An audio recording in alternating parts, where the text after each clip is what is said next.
Assalamualaikum warahmatullahi wabarakatuh.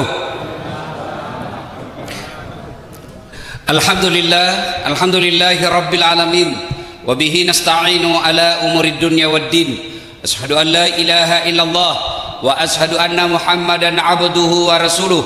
Allahumma salli ala sayyidina Muhammad wa ala alihi wa sahbihi ajma'in. Amma ba'd, faqad qala Allah subhanahu wa ta'ala fi kitabil karim. Bismillahirrahmanirrahim.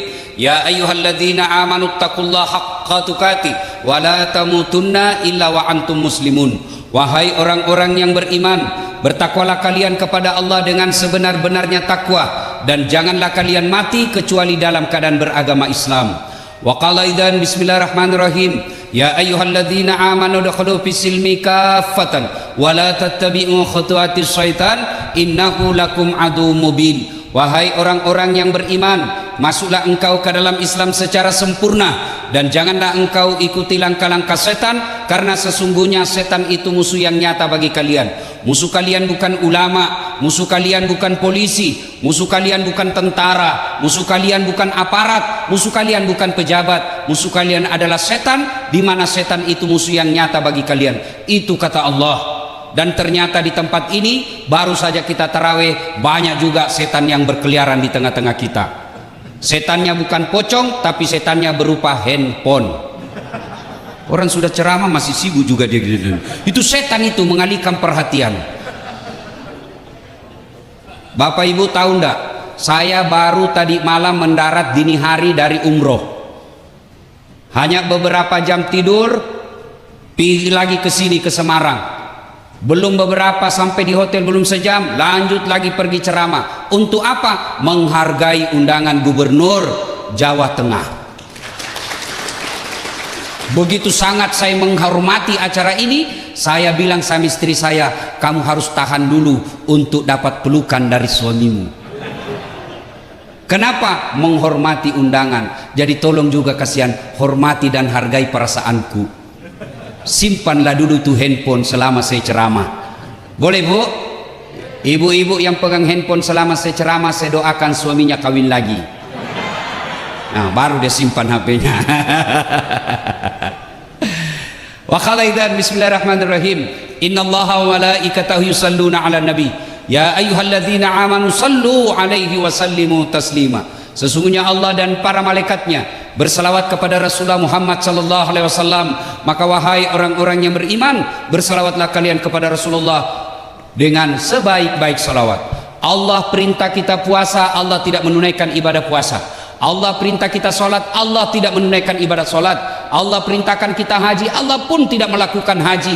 Tapi ketika Allah perintah kita salawat, jelas dengarkan firman Allah, innallaha wa malaikatahu, Allah dan para malaikatnya bersalawat kepada Rasulullah Muhammad sallallahu alaihi wasallam. Begitu cintanya Allah dan malaikat kepada Rasulullah. Lalu kenapa kita umatnya tidak cinta kepada Nabi? Rasulullah ketika wafat datang ditawarkan oleh malaikat Jibril. Sebelumnya Allah sampaikan, malaikat, kau turun jemput kekasihku Muhammad, cabut nyawanya, dengan catatan tanya dulu, kalau dia mau eksekusi, kalau tidak mau jangan lakukan, tunggu sampai dia mau. Bayangkan Pak, satu-satunya manusia ditawari, Muhammad, saya diperintah Allah cabut nyawamu, kalau kau mau, menurutmu bagaimana? Tapi Rasulullah apa kata beliau? Siap. Nabi dan Rasul sebelumku selesai melaksanakan tugas, mereka menghadap kepada Allah. Jibril, aku pun siap hari ini, tapi tolong berikan saya berita gembira tentang umatku. Beliau tidak tanya, berikan saya berita gembira tentang anak cucuku, tentang keluargaku. Tidak, beliau berkata, berikan saya berita gembira tentang umatku. Begitu cintanya Rasulullah kepada kita. Lalu kenapa kita bersalawat saja malas? Ayo bersalawat bareng-bareng. Saya mau ajak kita salawat, bukti cinta kita kepada Rasulullah Muhammad sallallahu alaihi wasallam.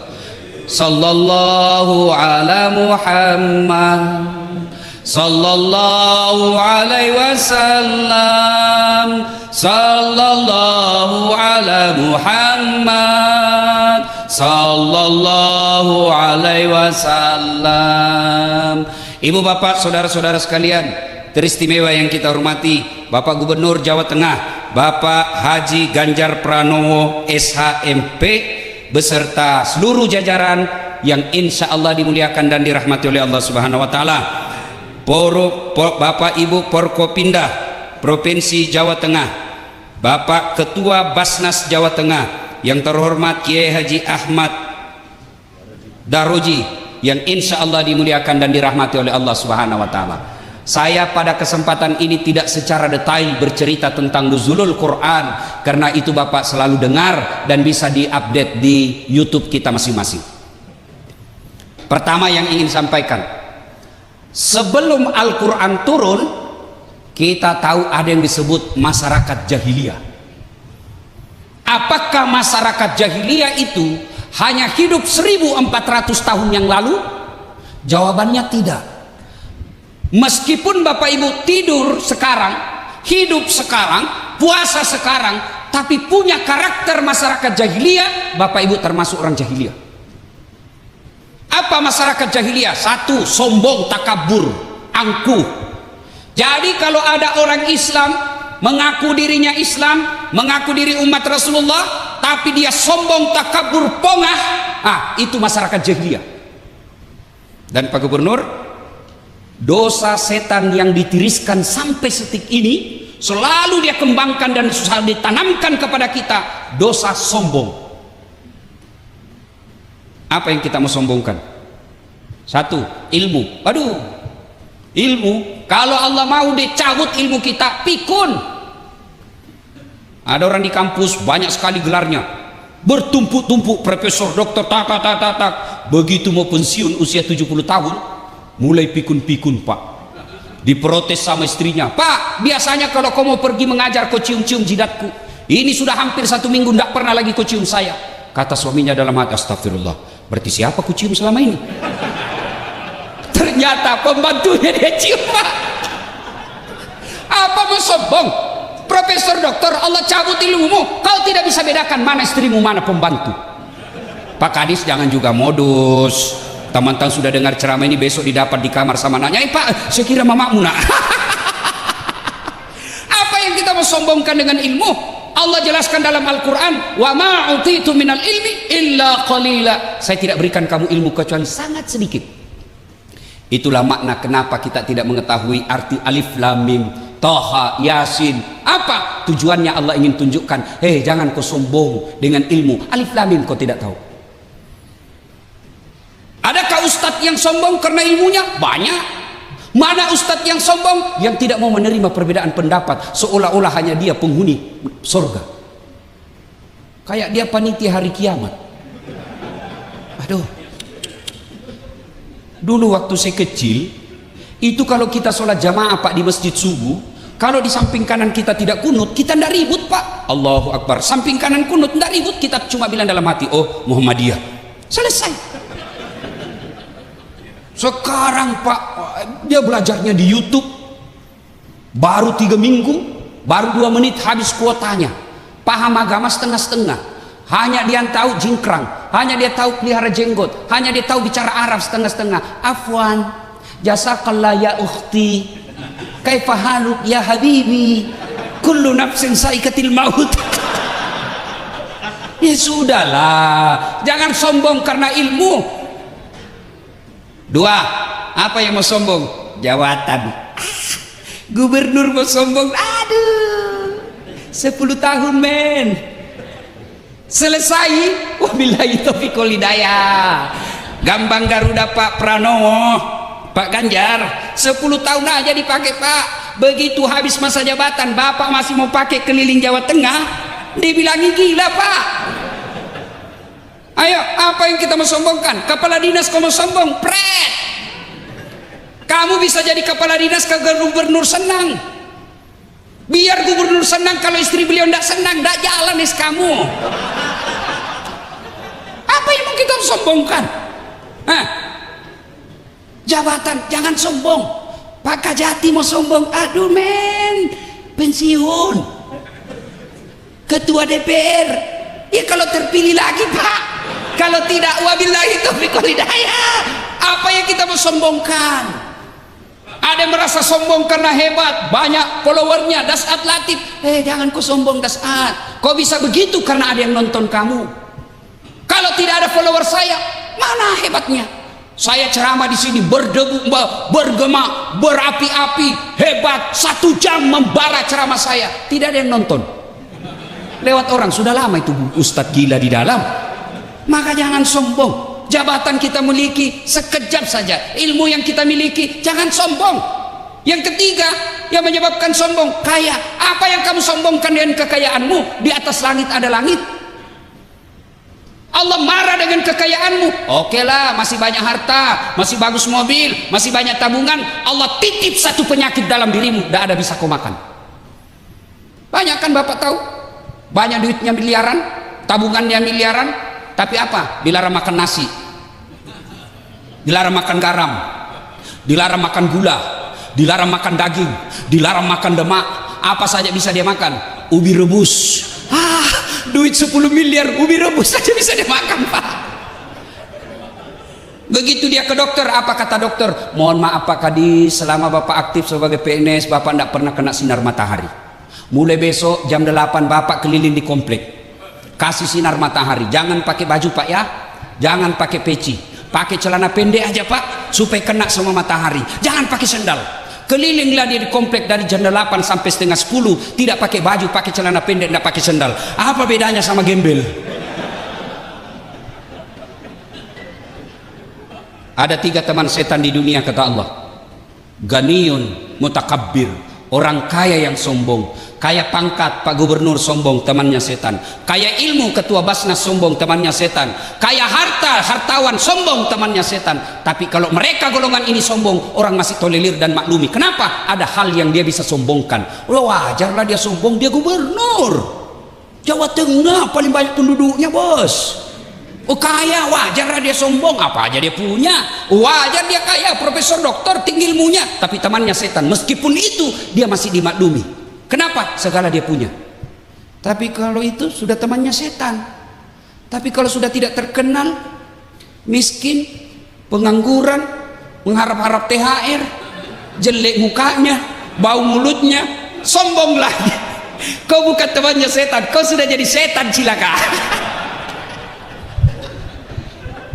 Ayo, kalau ada di antara kita masih punya rasa sombong, Allahu Akbar, kalian gagal dalam berpuasa. Tujuan orang puasa, Bapak semua sudah hafal. Endingnya puasa, akhirnya puasa, la'allakum tattaqun, mengenai orang-orang yang bertakwa. Dan salah satu sifat orang bertakwa kata Imam Buzairi, tawadu. Apa itu tawadu? Rendah hati, bukan rendah diri. Saya ketawa dalam hati kalau ada lihat pejabat, anggota DPR, kepala dinas, kepala seksi mau sombong. Aduh kasihan, berapa lama kau punya jabatan? Maka semakin tinggi jabatan, semakin cakep, semakin cerdas, semakin kaya, tapi dia rendah hati. Itulah yang Allah cintai dunia sampai akhirat. 2, karakter orang jahiliyah. Apa itu? Nganggap remeh orang lain. Selama Bapak suka nganggap remeh orang lain, itu karakter jahiliyah. Allah larang Bapak pakai mobil mewah, silahkan, itu rezekimu. Allah larang pakai emas berlian, silahkan, itu rezeki, tidak dilarang Allah pakai. Kalau perlu pakai berlian itu gigi. Kan ibu-ibu sekarang itu begitu kayanya, giginya aja dia kawat Pak. Dulu waktu kita kecil pagar yang dikawat Pak, sekarang gigi dia kawat-kawatnya Pak. Kalau masih mahasiswa saya masih senang lihat Pak, tapi kalau sudah istri kepala dinas sudah mau 50 tahun pakai kawat juga terlambat. Ini namanya STNK, sudah tua nakal kembali.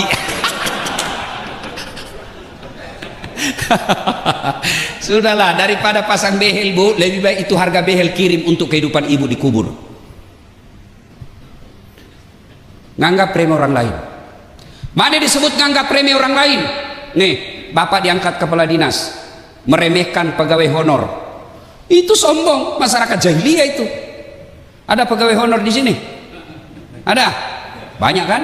Saya tahu penyanyi lagunya kalau pegawai honor. Berakit-rakit dahulu, berenang-renang ke tepian, sakit-sakit dahulu, susah-susah dahulu, lalu kemudian tetap susah. Itu pegawai honor tuh. Sebelumnya PTT namanya kan, pegawai tidak tetap. 5 tahun kemudian TTP, tetap tidak pegawai. Ya. Nah, ketika masyarakat waktu itu di Mekah, jahiliyah namanya, sombong, nganggap remeh orang lain, takabur, congkak, itu kan Abu Jahal. Abu Lahab, Abu Jahal itu Pak, beliau itu cinta sama Nabi. Dari Rasulullah lahir sampai usia 40 tahun, masyarakat Mekah senang sama Rasul. Bahkan masyarakat Mekah memberi gelar Muhammad Al-Amin, yang terpercaya. Kenapa? Mereka begitu cinta kepada Rasulullah. Bahkan Rasulullah ketika usia 36 tahun pernah menjadi tokoh pemersatu orang Mekah pada waktu itu. Ketika apa? Ketika Hajar Aswad, Makkah Ka'bah dipugar, Hajar Aswad dibuka, kemudian mau ditempel kembali ke tempat semula. Bani-bani, suku-suku yang ada di Mekah bertengkar berhari-hari, tidak ada penyelesaian. Akhirnya mereka percayakan kepada Muhammad untuk menunjuk, ya Muhammad, siapa di antara kami yang kau tunjuk? Nabi membuka serbannya, beliau ambil serbannya, serban 4 suku, 4 sudut, yang bertengkar 4 suku. Maka Nabi berkata, pegang suku sujudnya masing-masing serbanku, lalu angkat ini, kita angkat bareng-bareng, selesai masalah, menyelesaikan masalah tanpa masalah.